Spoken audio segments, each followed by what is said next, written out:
Hindi madali ang magbuo at magpatuloy sa isang banda.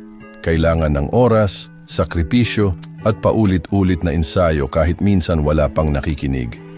Pero tandaan, bawat tugtog ninyo ay hakbang patungo sa pangarap at bawat nota ay patunay na buhay ang passion ninyo sa musika. Huwag kayong mawalan ng gana kahit madalas may mga hindi nakaka-appreciate. Ang mahalaga ay kayo mismo na bumubuo ng banda ay naniniwala sa inyong tunog at mensahe. Kapag mahal ninyo ang ginagawa ninyo, kahit maliit na entablado ay nagiging malaking mundo para sa musika ninyo. Tandaan, lahat ng sikat na banda nagsimula sa pagiging underdog.